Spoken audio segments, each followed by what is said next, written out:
سلام، خوش اومدین به این ویدیو. توی ویدیوی قبلی یه ضد آفتاب و اسکراب لب برای خودم خریده بودم که الان اومدم بازشون کنم و بافتشون رو به شما نشون بدم.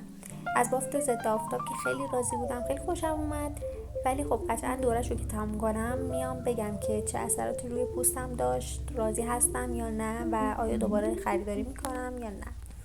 و اسکراب لب هم همینطور. و از ادامه ویدیو دیگه چیزی